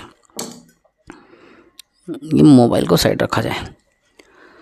सिनेरियो ऐसा क्रिएट करो कि आज से जो छत्तीसगढ़ का इतिहास है, मेरे को दीपक सर जितना पढ़ाए जान लगा कर रिवीजन करूंगी और करूंगा, क्योंकि छत्तीसगढ़ के इतिहास का कम से कम CGPSC में 10 क्वेश्चन आता है। 20 नंबर के इकलौते मालिक हो आप। अगर 10 क्वेश्चन नहीं आया तो 7 क्वेश्चन, 6 क्वेश्चन अकेले मालिक हो। प्राचीन में इतने सारी चीज़ों को बताया कामिनी, मोनिका, प्राचीन में इतने सारे तथ्यों को बताया, सिखाया। ये पूरा 3 क्वेश्चन कम से कम यहाँ से आएगा प्राचीन में। मध्य में भी आप देखोगे कम से कम 3 क्वेश्चन मध्य में आएगा। आधुनिक में जब आप जाते हो तो कम से कम 3 क्वेश्चन आधुनिक का आएगा। तो मिनिमम 3 क्वेश्चन में भी 9 क्वेश्चन के आप मालिक होते हो। CGPSC के कॉन्सेप्ट में प्रीलिम्स की बात कर रहा हूँ, क्योंकि टोटल 50 क्वेश्चन वहाँ से आने रहते हैं। 100 नंबर के मालिक होते हो आप। तो एक बार पढ़ो, लेकिन नेक बार पढ़ो। समझ गए? तैयार हो तुम लोग मध्यकालीन के लिए? चालू करें?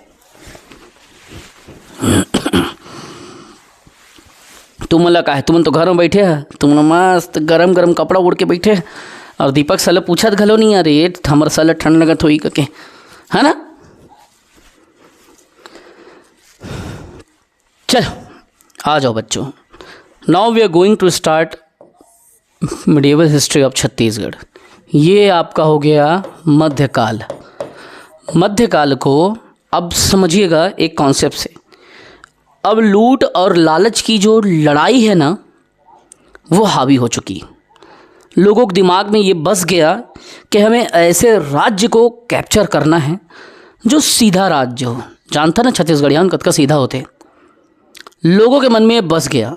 और चूंकि जब छत्तीसगढ़ की बात आती है, छत्तीसगढ़ का जो एरिया है, समझना बात को, ये एमपी है, मान लो एमपी मध्य प्रदेश, तो मध्य प्रदेश के पोर्शन से कनेक्ट है, मध्य प्रदेश से जुड़ा हुआ है। अब इस चक्कर में हमको यह पता है कि यह इसका हिस्सा है, तो लोग यहाँ तो आएंगे ना भाई, कनेक्टेड है तो लोग तो बोलेंगे ही ना कि इसको पकड़ो रे पकड़ो, कहीं ना कहीं से लोग दिमाग लगाएंगे। तो यही चीज़ क्या होता है, लालच का होता है। उदय मीनाक्षी, मधु आई है कि नहीं आई है बेटा? आई है ना बेटा? ठीक। अब यहां पे क्या होगा मधु, कलचुरी साम्राज्य आएगा भैया 1741 में। 1741 का दौर, कलचुरी, ठीक है, उस समझना बात को ना, मैं वहाँ पे लेके जाऊँगा। तो ये 1741 में यहाँ पे ना मराठे आते हैं, एक इनका लूट चालू होता है। एक लूट जो है आपका सन 1000 के आसपास में, इस समय पे बड़े लेवल पे हो जाता है। उसके पहले की बात है, तो इसको ना हम 9वीं सदी की बात कर रहे हैं, अभी 10वीं चालू नहीं हुई है। फिर यहाँ पे बाण वंशियों पे अटैक किया जाता है। बाण वंशियों को कहा जाता है कि तू भाग जा यहाँ से, पाली छोड़, बिल्कुल निकल यहाँ से। अब इसको अटैक कौन करता है, तो बाण वंशियों पे अटैक करता है कलचुरी साम्राज्य। कलचुरी जो है अब प्रवेश करते हैं। अब यहाँ 2 जगह पे कलचुरियों का सत्ता काबिज हो जाता है। देखिए ये छत्तीसगढ़ है मीनाक्षी, ये क्या कहलाता है बेटा, ये कहलाता है बस्तर वाला जोन। इन लोग क्या करेंगे, छत्तीसगढ़ के रायपुर वाले एरिया में अटैक करेंगे और रतनपुर वाले एरिया में अटैक करेंगे। रतनपुर मतलब बिलासपुर एरिया, और रतनपुर इसकी राजधानी, यहाँ पे कैपिटल। तो कलचुरी ना बाण वंशियों को हटा करके सत्ता में काबिज हो जाते हैं, और उसके बाद में धीरे से रतनपुर पे अपनी राजधानी बना लेते हैं, क्योंकि अब लूट का समय आ गया। फिर रायपुर में भी राजधानी बना लेते हैं, इधर भी लूट रहे हैं, बस ये जगह बचा था। तो यहाँ पे छत्तीसगढ़ का छिंदक नागवंशी शासन का सत्ता चल रहा था, नागवंशों का सत्ता यहाँ पे था। यहाँ वो प्रवेश नहीं कर पाए थे। लेकिन 1773-74 का जो उस समय पे 1774 का जो हलवा विद्रोह हुआ, उसके बाद यहाँ पे घुस गए कौन, कलचुरी का रोल ख़त्म। कलचुरी जगह आ गए मराठे और अंग्रेज। तो पूरी तरीके से छत्तीसगढ़ गुलाम हो गया। एक बार मराठों ने लूटा, उसके बाद में यहाँ पे कलचुरियों ने लूटा। कलचुरी उतना नहीं लूटे, कलचुरी यहाँ के संरक्षक के तौर पे काम किए। उन्होंने यहाँ के लोकल लोगों को थोड़ा सा हराया जरूर, माड़वंशियों को मारा, चल भाग बे, चल चल चल निकल चल। फिर उसके बाद वो बैठ गए, लेकिन अपने बच्चों की तरह रखा कलचुरियों ने छत्तीसगढ़ को। मैंने बताया ना बाणवंश, सोमवंश, सबसे लास्ट में सोमवंशी बताया मैं प्राचीन भारत में। तो इन लोग ने क्या किया, इस एरिया को, रतनपुर को अपनी राजधानी बना लिया। ये सब बताऊंगा, हड़बड़ाना नहीं, बस सीखना है आपको। मैं ड्रॉबैक अगर चीज़ों को ना करूं, वार्म अप ना करूं, तो आप समझ नहीं पाओगे। तो लूटने वाला मराठा भी था, लूटने वाला यहाँ पे अंग्रेज भी थे। अंग्रेजों ने भी इसको हलवा विद्रोह के समय पे लूटा और बोला कि आधा हिस्सा अब मराठों को कर दो, क्योंकि मराठा अंग्रेजों को कर देते थे। इनको यहाँ पे अंग्रेजों ने बैठा दिया। 1854 के बाद पूरब मालिक बन गए, तो बस्तर में तो प्रवेश ही नहीं कर पाए थे ना पूरी तरीके से। बाद में 1741 में जब यहाँ पे होता है, तो इस जगह पे घुस ही नहीं पाए थे वो। यहाँ पे जो शासन सत्ता चल रही थी ना, बाद में कर देने मना कर दिए।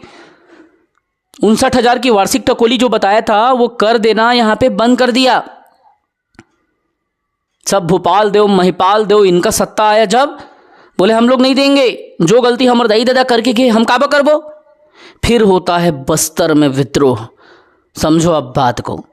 फिर अंग्रेज अब फटकार लगाते हैं और अंग्रेज अपने हिसाब से चलाना चालू करते हैं, और वहाँ के फिर नियम कायदा पे छेड़छाड़ करते हैं। मेरिया विद्रोह बंद कराओ, नहीं होगा पशु बलि।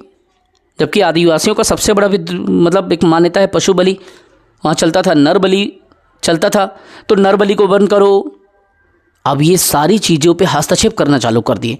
जंगल की कटौती बंद करवाओ, कर नहीं दे रहा है, अटैक करो, स्थानीय राजाओं को खरीद लो और उसके बाद उससे लड़वाओ, ये सब सत्ता फूट डालो, शासन करो। अंग्रेज घुस गए अब यहाँ पे, क्योंकि 1854 के बाद छत्तीसगढ़ पूरी तरीके से हाथ में आ गया प्रत्यक्ष तौर पे। समझो बात को, सब सिखाऊंगा, हड़बड़ी नहीं।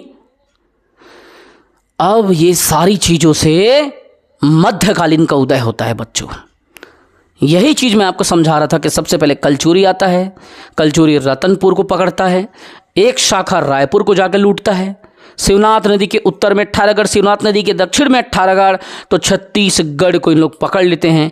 बस्तर क्षेत्र पे भी पहुंचे नहीं हैं। नीलू पंत जाके आक्रमण करेगा। जब मराठा यहाँ पे आएंगे, रघुनाथ सिंह को हराएंगे, तो उसके बाद मराठा फिर यहाँ पे भेजते हैं, वो भी हार जाते हैं। इतना शक्तिशाली था बस्तर। बाद में फिर इनको मिल करके हलवा विद्रोह करना पड़ता है, तब जा करके अजमेर सिंह अपनी प्राणों की आहुति देता है और हलवाओं को बचाने के लिए वो जान लगा देता। दरियादेव इस क्षेत्र की जो राजनीति था उसे चरण पे अर्पित कर देता है अंग्रेज, मराठे और जयपुर नरेश के। तो अब ये क्षेत्र भी मध्यकालीन के अंतर्गत गुलाम बन गया। शुरुआत फिर यहाँ से आधुनिक हो जाता है। आधुनिक में फिर मराठाओं का वर्चस्व चालू होता है प्यारे बच्चों। बोलता है रे चल भाग, अब हम बैठेंगे सत्ते पे। मराठा आता है, फिर मराठा सूबेदारों की नियुक्ति करती हैं, फिर सूबेदारों का सत्ता चालू होता है। फिर सूबेदारों के बाद में अप्रत्यक्ष ब्रिटिश शासन आता है। रघुजी तृतीय अवयस्क था, बोलता है सत्ता हमारे हाथ में होगी, अप्रत्यक्ष ब्रिटिश शासन लगाओ। उसके बाद में अधीक्षकों की नियुक्ति होती है प्यारे बच्चों। कैप्टन एडमंड वगैरह गन्यू आते हैं और अधीक्षक के द्वारा सुप्रिटेंशियल शासन यहाँ पे चालू कर देता है। फिर उसके बाद में रघुजी तृतीय जब बड़ा होता है तो फिर आधुनिक भारत में पुनः मराठा शासन आता है और मराठा शासन फिर चालू करते हैं। फिर उसके बाद लास्ट में बोलता है ये मराठाओं को हटा दो, पेंशन पे इनको रंगून भेजो, हटाओ यहाँ से। फिर वो ब्रिटिश शासन आता है और 1947 तक फिर आधुनिक भारत चलता है। तो कम टू द पॉइंट, ये बेसिक इतिहास मेरा बताने का मतलब ये था चीज़ों को जोड़ सकूं, समझ सकूं। अंग्रेज़ों को मतलब मराठा जो है किसको हराया? रघुनाथ सिंह को यहाँ से बिना युद्ध किए वो समर्पित कर दिया। उसके पीछे 750 का प्रत्यक्ष शासन था और अंधकार युग सब मिलाओगे तो टोटल 1200 साल का शासन को वो अंग्रेज़ों के पैर पे रख दिया। ले भैया भास्कर पंत साहब तो वहाँ पर अथमल माफ़ कर। इसके पहले कलचुरी आए, कलचुरियों ने बहुत बड़ा सत्ता स्थापित किया। अब चालू करते हैं हम मध्यकाल पे इस पॉइंट को, ठीक है।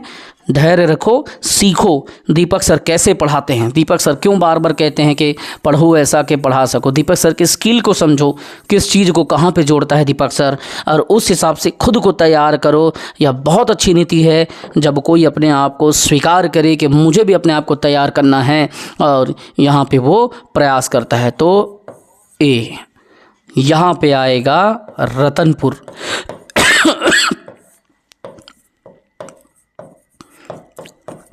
रतनपुर का कलचुरी। फिर उसके बाद आएगा बी, रायपुर का कलचुरी। ब्रह्मदेव राय ये सब का नाम आप सुनोगे, केशव चंद्र सब का नाम सुनोगे।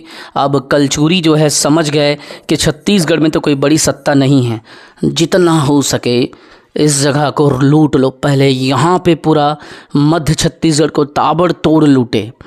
फिर ये आपसी कलह हो गई, इसमें एक परिवार इधर आ गया, शिवनाथ नदी के उत्तर में जाके घुस गया। अब रायपुर को ताबड़तोड़ लूटे। तो रतनपुर के कलचुरी पहले यहाँ पे लूटे, फिर उसके बाद यहाँ पे लूटे। लेकिन उनको समझ में आ गया जब लंबे समय तक चूसना है तो ऐसे लूटने से काम नहीं चलेगा, यहाँ पे अर्थव्यवस्था को डेवलप करो। क्यों हुआ ऐसा, उसके पीछे की कहानी को सुनो प्यारे बच्चों। क्यों हुआ ऐसा? शुरुआत में तो ये बात आती है लूटने की, फिर ऐसा क्या हो जाता है मेरे बच्चों कि वो ऐसा कहना चालू कर देते हैं कि अब छत्तीसगढ़ को हम अपने बेटे के समान रखेंगे, छत्तीसगढ़ को हमारे बच्चे के समान रखेंगे। क्यों यहाँ पे तरह तरह की मंदिर बनती हैं, तरह तरह के तालाबों का विकास होता है। क्यों रतनपुर को आदि शक्ति माँ महामाया स्थापित किया जाता है, क्यों रतनपुर को राजधानी बनाया जाता है, और क्यों कलचुरियों के माध्यम से पूरे क्षेत्र में छोटे छोटे अधिकारियों की नियुक्ति की जाती है। कहीं पे फडणवीस, कहीं पे कुछ और, तो कहीं पे कोटवार। ये सब चीज़ों की क्यों? गढ़ बरहो सूबा सारा चीज़ देखने को मिलता है। कोसली पैसे का चलन होता है, कोसली भाषा का चलन होता है, संस्कृत भाषा अपने चरम पे आती है, राजकाज में संस्कृत का प्रयोग हो रहा है। क्यों? इसके पीछे की कहानी को समझो। जब ये कलचुरी छत्तीसगढ़ आए थे तो मंशा क्या था? लूटना, शोषण का पर्याय, यह मंशा था। एक समय आता है कि कलचुरी त्रिपुरी के शासक बन के यहाँ पे आए थे। कलिंगराज, कमलराज, रत्नदेव प्रथम, पृथ्वीदेव प्रथम, रत्नदेव, जाजलदेव प्रथम, कलिंगराज, कमलराज, रत्नदेव, पृथ्वीदेव, जाजलदेव, रत्नदेव द्वितीय, पृथ्वीदेव द्वितीय, जाजलदेव द्वितीय। ये सब शासक जो है इतने वर्चस्वशाली हो के यहाँ को संभालने लगे कि उन्होंने कह दिया तुमसे कोई लेन देन नहीं, तुम अब कर का उम्मीद मत करो। तो त्रिपुरी फिर कर भेजना इन लोग बंद कर दिए। जैसे सेम कहानी बस्तर में दरियादेव के समय पे हुआ था। अजमेर सिंह जब तक जिंदा था तब तक वहाँ कोई दिक्कत नहीं आया, क्योंकि वह जनप्रिय राजकुमार था। अजमेर सिंह बस्तर को अपने बेटे की तरह, अपने अंश की तरह संभाल के रखा था। सही को गलत को सब को लेके चलता था।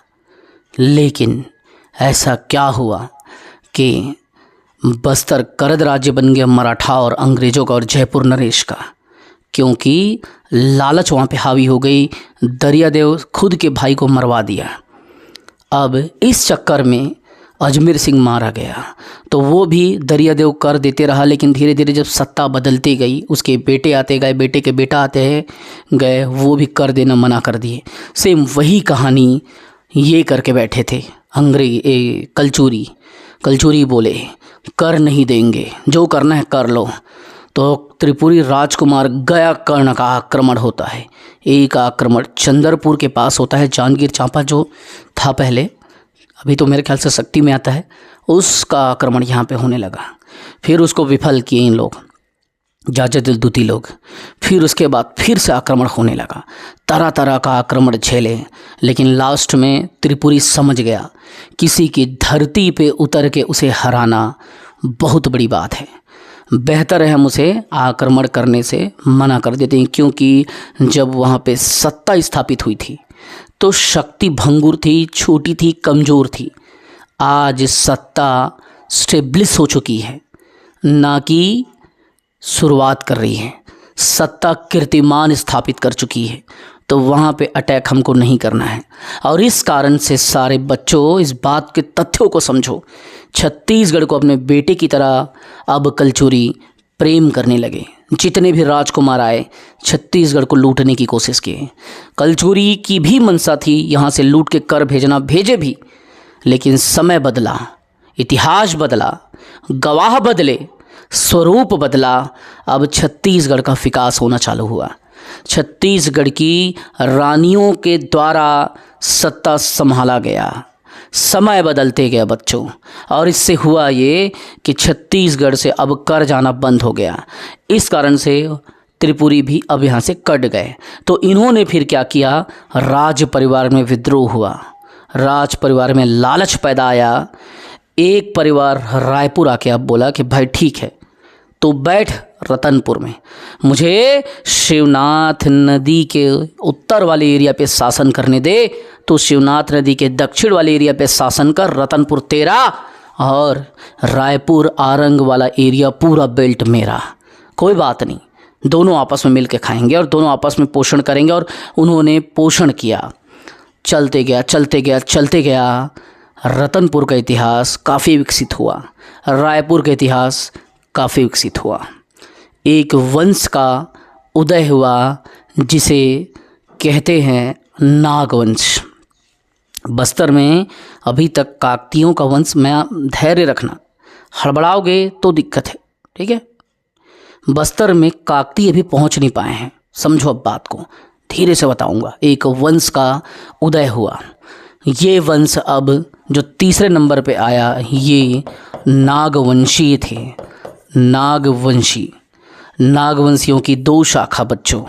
एक शाखा आपका कहाँ पे, कवर्धा में, कवर्धा का कौन सा, छिंदक या फणी, और एक बस्तर का। ये दोनों जगह पे इनकी सत्ता बट गई।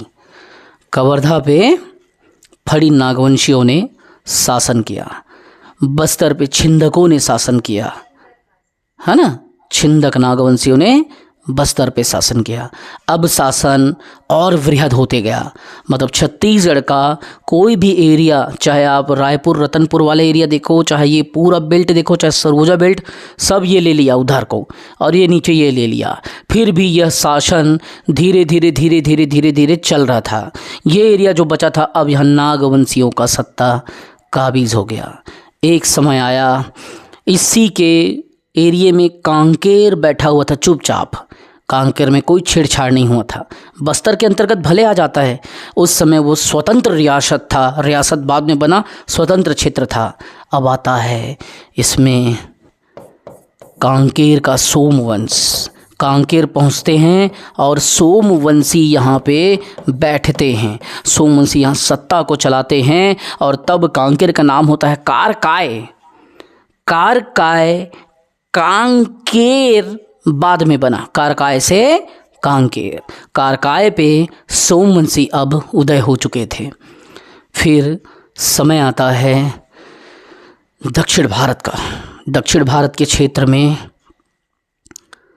रुद्र प्रथम का नाम आपने सुना होगा, अन्नम देव का आपने नाम सुना होगा। खिलजियों का आक्रमण होता है।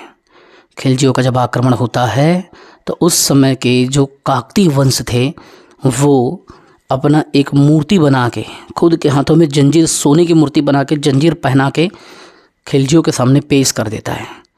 पूरा दक्षिण भारत अब खिलजी के आक्रमण से डरा था। खिलजी पूरे आक्रमण को कैप्चर कर लिया, पूरे दक्षिण भारत को कैप्चर कर लिया। अन्नम देव, रुद्र प्रथम, ये सब को जगह छोड़ के भागना पड़ा। फिर ये क्या किए, ये दक्षिण में जस्ट नीचे में आंध्र प्रदेश वाला पूरा एरिया है, ठीक है, जिसमें आपने वही नन्नडम्बा ममडम्बा वाला पढ़ा है, गणपति का शासन पढ़ा है, सब बताऊंगा। इन लोग भाग के आ गए यहाँ से छत्तीसगढ़, और यहाँ पे आने के बाद काकतीय साम्राज्य छोटे छोटे राजवंशों को हराते गए, क्योंकि वो दक्षिण के राजवंश थे। धीरे धीरे धीरे धीरे बस्तर पे इन लोग अटैक करने लगे। बस्तर के सोमवंशियों को हरा दिए, बस्तर के छोटे छोटे शासक को हराए। अब यहाँ पे रुद्र प्रथम ने क्या किया, अपनी सेना को खड़ी कर ली। फिर उसके बाद वो धीरे से मारा गया, ठीक है। फिर उसके बाद आता है अन्नम देव। अन्नम देव फिर आता है, उसका भाई जो छोटा सा सेना गठन करके गया रहता है खिलजियों से लड़ाई करने के लिए, वो देखता है अब मैं अकेले क्या कर सकूं, फिर वो वापस आ जाता है। जब वो वापस आता है बच्चों, तब वो काकतियों का नींव डाल देता है। अन्नम देव को ही काकतीय साम्राज्य का नींव स्थापना करने वाला जाना जाता है, जिसकी कहानी अभी सिर्फ मैंने टच किया है। वो कहानी को पूरा तुम्हारे चेहरों के सामने पे, तुम्हारे मस्तिष्क में मैं चित्रांकन करके छोड़ूंगा, फिर उसको पूरा डिटेल में बता दूंगा। फिर समय बदलता जाता है। इस एरिया पे कांकेर का सोमवंश के बाद उनको भी हरा देते हैं, और अब ABCDE, अब यहाँ पे आता है काकतियों का सत्ता। अब इस बस्तर के मालिक होते हैं काकतीय, और इसी काकतीय से आपको यही कहानी याद रखना है। काकतीयों के बाद यहाँ पे आता है कौन, 1741 में भास्करपन जब उसको जीतता है, किसे, कलचुरियों को, तो उन लोग आके आक्रमण करते हैं। त्रिगुट की संधि होती है, अंग्रेज, जयपुर नरेश और इधर से मराठे, तीनों अटैक करते हैं। तब शुरुआत होता है आधुनिक छत्तीसगढ़ का इतिहास, ये मध्यकालीन तक का इतिहास। ये सिनारियो पूरा समझ आया? पूरा उस दुनिया में घूम रहे थे तुम लोग, मजा आया ना? आज तक ऐसा कोई पढ़ा पाएगा तो मेरा नाम याद रखना, वहां पे नहीं पढ़ा पाएगा। और ये इसलिए बोल रहा हूं क्योंकि जिंदगी को जिया हूं, इस फील्ड को 12 साल से जी रहा हूं इस फील्ड को। ऐसे रिदम में, ऐसे स्टोरी में, ऐसे कहानी पे कोई नहीं पढ़ा पाएगा। सबकी अपनी शैली होती है, ये मेरी शैली है। जब मैं बच्चों को जोड़ता हूँ उस दुनिया में कनेक्ट करता हूँ और वैसे रिदम बनाता हूँ। अब काकतीय जो है स्थापित हो चुके हैं मीनाक्षी। अब त्रिगुट की संधि होती है और वहीं से शुरुआत होती है बस्तर में कैप्चर करने का। अब आ जाओ आधुनिक, अब आ जाओ आधुनिक। मैं तो बैठा हूँ, मैं तुझे पंख दूंगा, तू हौसलों की उड़ान बनाना सीख। अब आता है आधुनिक इतिहास। आधुनिक इतिहास का समय चालू होता है बच्चों। आधुनिक इतिहास कहाँ से चालू होता है? आधुनिक इतिहास चालू होता है 1741 के मराठाओं से। अब मराठाएँ आते हैं यहाँ पे, उसका स्वर्णिम पैलेस रहता है रतनपुर का विला, ठीक है। इस विला में पूरे अलग अलग खंडों से ये मजबूत जो है किलेबंदी करके इस जगह को बनाया जा रहता है। लेकिन भास्कर पंत क्या करता है, मुखबिरी करा करके इस एरिया को जान जाता है कि रघुनाथ सिंह का बेटा ख़त्म हुआ है, रघुनाथ सिंह का बेटा नहीं रहा। अब रघुनाथ सिंह वृद्धावस्था में था, लगभग 70 वर्ष की 72 वर्ष की आयु में था लगभग। उसकी 2 राजकुमारी दोनों यहाँ पे बिलक बिलक के रो रही है। भास्कर पंत यहाँ पे सेनाओं के माध्यम से आता है और यह सेना कोई बहुत लाखों की सेना नहीं थी। आप यकीन करो डियर ऑल स्टूडेंट, यह सेना तोपबंदी जरूर थी परंतु इसकी जो संख्या थी सिर्फ 500 के आसपास रही है। कई किताबों में तो संख्या की बात नहीं होता, कई किताबों में 300 भी कहा जाता है और कई किताबों में बहुत कम सेना, जो कि रतनपुर के लिए कुछ भी नहीं था। रतनपुर एक 1200 सालों से चलता हुआ इतिहास था, समझना बात को। संपूर्ण प्रत्यक्ष रूप से देखा जाए तो 700 सालों का शासन वहाँ पे था। अब समय बदलते गया। कहाँ सन 1000 में कलचुरियों का सत्ता चला, प्रत्यक्ष सत्ता चालू हुआ। कहाँ 1741 लगभग 750 प्रत्यक्ष शासन चला है। बोला कि मैं युद्ध नहीं कर पाऊंगा। यहाँ पे खड़ा हुआ था भास्कर पंत।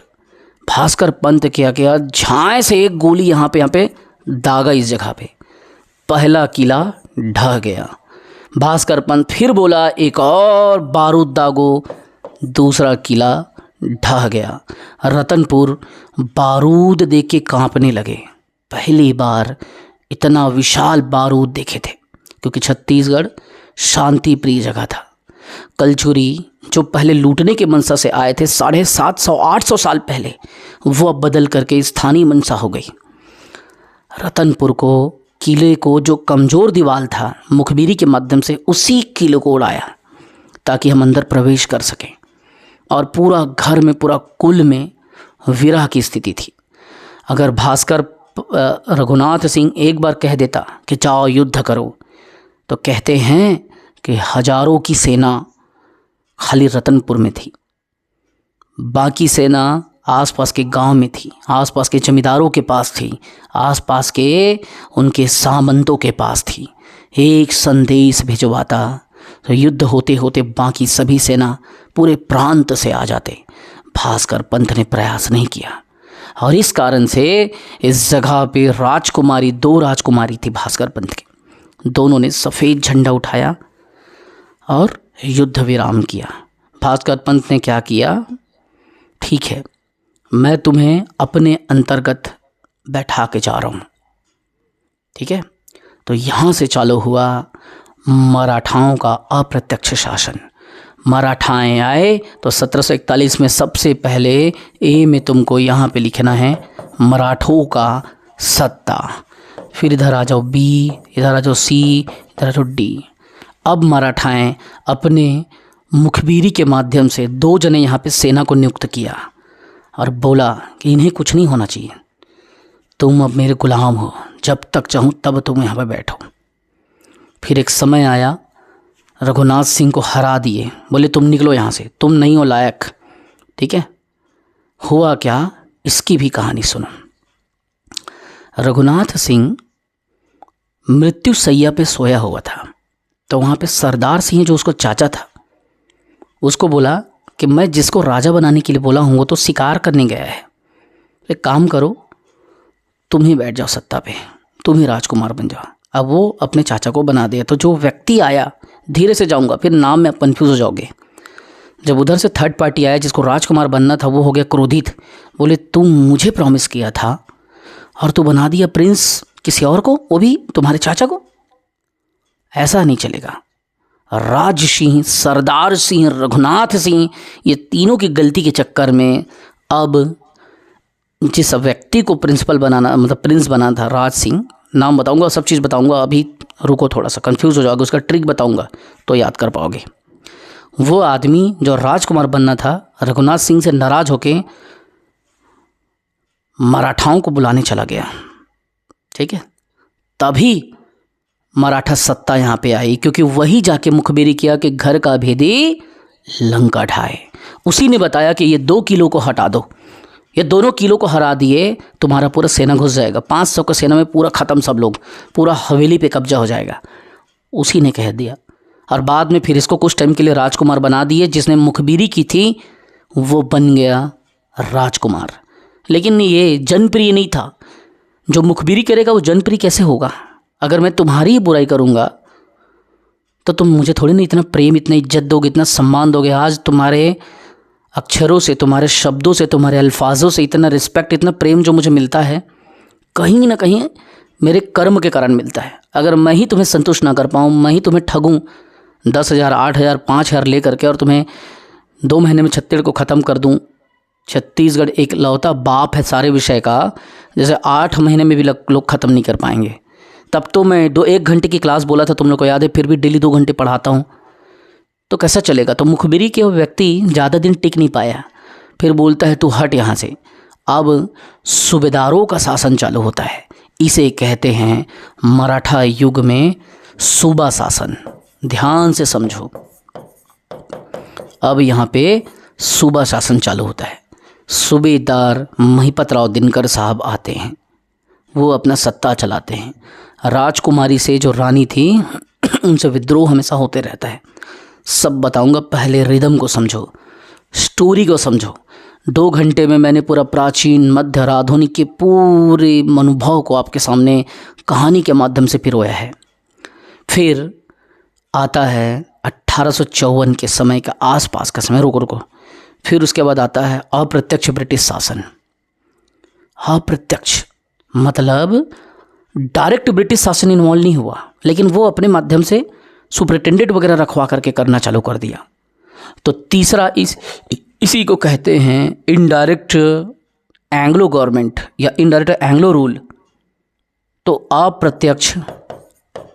अप्रत्यक्ष ब्रिटिश शासन आया। 1 मिनट प्यारे बच्चों, थोड़ा सा इसको मैं इधर कर देता हूँ। अब आता है समय अप्रत्यक्ष ब्रिटिश शासन का। ये जो ब्रिटिश शासन है, यहाँ से छत्तीसगढ़ अब पूर्णतः खोखला होना चालू हो गया। यूँ तो यहाँ से हो चुका था, कलचुरियों के बाद मराठे जो है लूट लूट के कमज़ोर कर चुके थे, बट ये उतना नहीं लूटे थे जितना ये किए। लेकिन मराठों ने अति कर दिया, सूबेदार बना देते थे। जो सबसे ज़्यादा बोली को कैप्चर करेगा वो ठेका की तरह उठाएगा, सूबेदार बनेगा।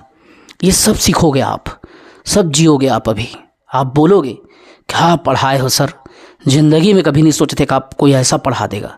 सब आप महसूस करोगे, मैं तो बैठा हूँ। फिर उसके बाद में अप्रत्यक्ष ब्रिटिश शासन, पुनः फिर मराठा शासन आ जाता है।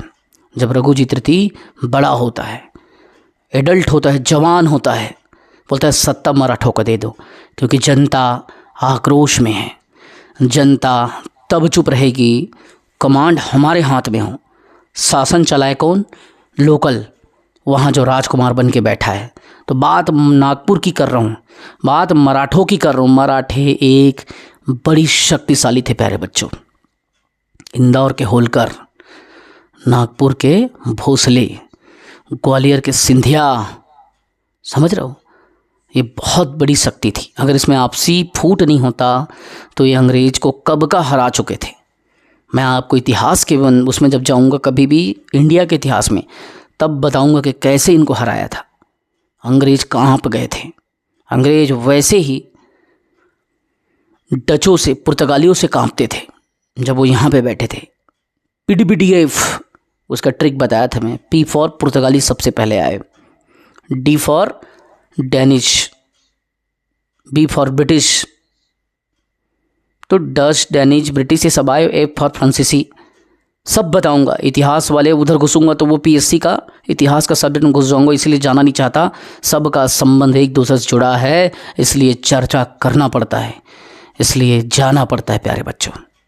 अब यहाँ पे पुनः मराठा शासन आया। उसने कहा कि चलो रघुजी तृतीय एडल्ट हो गया है, इसको सत्ता दे दो। जनता नाखुश है, जनता में विद्रोह हो रहा है। तो इन्होंने क्या किया, फिर से पुनः क्या किया, मराठाओं को सत्ता दे दिया और पुनः मराठा शासन यहाँ से चालू हो गया। छत्तीसगढ़ में फिर से अब मराठी भाषा जो है, कोसली भाषा के जगह पे मराठी भाषा आ गया। यहाँ पे जो कलचुरी रुपया चलता था उसके स्थान पे नागपुरी रुपया आ गया। पुनः मराठा का शासन नागपुर में भी चल रहा था, छत्तीसगढ़ में भी चल रहा था, क्योंकि कंट्रोल तो नागपुर से होता था। तो नागपुर में सत्ता दी, मतलब छत्तीसगढ़ में सत्ता दे दी। छत्तीसगढ़ के साथ साथ जहाँ जहाँ बरार, छत्तीसगढ़, उस एरिया के जितना भी एरिया था, सारे एरिया पे, इंदौरा, सारे क्षेत्र पे मराठाओं का शासन चालू हो गया। फिर एक समय आया जिसमें अप्पा साहब के बारे में आप सुनोगे। उसके हाथ में जब जाता है कमान, सीताबढ़ी का युद्ध होता है। उस युद्ध में मराठे को पराजित कर दिया जाता है, मराठे टूट जाते हैं। ऐसा युद्ध होता है, लोग धोखा दे देते हैं, मराठा कमज़ोर हो जाता है पूरी तरीके से। फिर एक संधि होती है, संधि के तहत अब मराठे स्वीकार करते हैं कि आप यहाँ के मालिक हो, आप ही जैसा कहेंगे वैसा चलेगा। 1854 का दौर चालू होता है। फिर यहाँ छत्तीसगढ़, अब भारत में क्या हुआ, अब मराठे हट गए, ABCDE। तो भारत में जब मराठे हटे तो छत्तीसगढ़ से भी मराठों का सत्ता खत्म हो जाएगा। तो यहाँ पे फिर आता है आपका ब्रिटिश शासन। अब ब्रिटिश शासन में डायरेक्ट ब्रिटिश फिर 1854 पे फिर क्या करते हैं, फिर इसको अपने हिसाब से चलाते हैं। फिर नगर पालिका बनता है, 56 में नगर निगम बनता है, रायपुर को बनाया जाता है, बिलासपुर को बनाया जाता है। धीरे धीरे नगरीकरण होता है। संभाग आपको पहले ही बताया, 1861 की कहानी संभाग बनता है। फिर 1862 की कहानी 3 जिलों का गठन होता है। रायपुर को जिला बनाया जाता है, बिलासपुर को जिला बनाया जाता है, संबलपुर को जिला बनाया जाता है। 1905 का समय आता है, 1905 बंगाल विभाजन का समय आता है। जब बात बंग भंग की आती है, छत्तीसगढ़ के कुछ हिस्से को काट के उस समय पे उड़ीसा पे डाल दिया जाता है, संबलपुर के हिस्से में डाल दिया जाता है। और वो संबलपुर का हिस्सा तब पश्चिम बंगाल के अंतर्गत आ जाता है। कुछ हिस्से इधर से कट के चले जाते हैं, कुछ हिस्से इधर आ जाते हैं। और पहली बार 1905 में, ठीक है, हमें यह पता चला कि ऐसा बनेगा हमारा छत्तीसगढ़ बंग भंग के समय। पहली बार ये पता चला कि छत्तीसगढ़ का डिज़ाइन ऐसा बनेगा। लेकिन पहली बार सरकारी तौर से सुंदरलाल शर्मा ने 1918 में अपनी रचना पांडुलिपि में छत्तीसगढ़ का चित्रांकन किया। छत्तीसगढ़ का स्पष्ट रूप जो है 1918 में सुंदरलाल शर्मा की रचना पे, सुंदर शर्मा के पांडुलिपि पे देखने को मिला। समय बदलता गया, धीरे धीरे धीरे 1956 का दौर आते गया। 1956 के दौर पे मध्य प्रदेश का 1 नवंबर 1956 को सृजन होता है। तब जो बरार था, ठीक है, वो अलग हो गया। पहले बरार एक था, बरार, मध्य प्रदेश, छत्तीसगढ़, सारा एरिया एक था। 56 के बाद केवल छत्तीसगढ़ और मध्य प्रदेश। धीरे धीरे धीरे धीरे बाट बढ़ता गया। जो आवाज़ 1939 पे उठाया गया था कि पृथक छत्तीसगढ़ का निर्माण किया जाए, त्रिपुरी अधिवेशन, वो आवाज़ अब हल्ला होने लगा। सब अब आवाज़ करने लगे, सब आंदोलन करने लगे, सब कहने लगे कि जब मध्य प्रदेश बन सकता है तो छत्तीसगढ़ क्यों नहीं बन सकता। आवाज़ बढ़ती गई। तरह तरह के विद्रोह होने लगे। 47 में देश आज़ाद हो चुका था, लेकिन तब भी हम छोटे से काम के लिए मध्य प्रदेश और जबलपुर जाते थे। हर छोटे छोटे काम के लिए भोपाल जाते थे और आंदोलन हुआ। 1994 का दौर आया प्यारे बच्चों, 1994 का दौर आया और हमारा छत्तीसगढ़ पे फिर ऐसा हुआ कि विधानसभा में बात रखी गई। बोला छत्तीसगढ़ को बनाया जाए, तो अशासकीय संकल्प फिर वहाँ पे रखा गया। फिर धीरे से समय बदलता गया, तरह तरह की संगठन समिति आई, तरह तरह की संगठन समिति ने विद्रोह किया, समय बदलता गया। फिर अंततः 1 नवंबर सन 2000 को छत्तीसगढ़ देश का 26वां राज्य बनकर के तैयार हुआ। फिर उत्तराखंड बना, फिर उसके बाद झारखंड बना। तो छत से उतर झाड़, छत्तीसगढ़, उत्तराखंड, झारखंड, ये तीनों का सृजन एक साथ 26वां राज्य, 27वां राज्य और 28वां राज्य के रूप में हो गया और तीनों नवंबर को बना। उसके बाद राज्य के पहले मुख्यमंत्री के तौर पे अजीत प्रमोद जोगी को तैयार किया गया, क्योंकि जब विधानसभा में बिल पास हुआ, छत्तीसगढ़ को अलग किया गया, तो कांग्रेस के हिस्से में ज़्यादा सीट थी, ज़्यादा बहुमत था, इसलिए सत्ता उसके हाथों में चली गई और 2003 तक फिर अजीत जोगी जी सत्ता में रहे। 3 के बाद फिर आता है रमन सिंह का काल, फिर आता है अगेन रमन सिंह का काल, फिर रमन सिंह का काल, फिर भूपेश बघेल का काल, फिर आता है हमारे माननीय साईं साहब का, और आज आता है आपका दीपक सर के साथ आपका काल। अब बताओ कहाँ पसाड़ काल और कहाँ आज का दीपक सर के साथ काल। कैसा लगा ये कहानी, कैसा लगा ये तरीका, कैसा लगा टीचिंग, तुम सोचो और बताओ।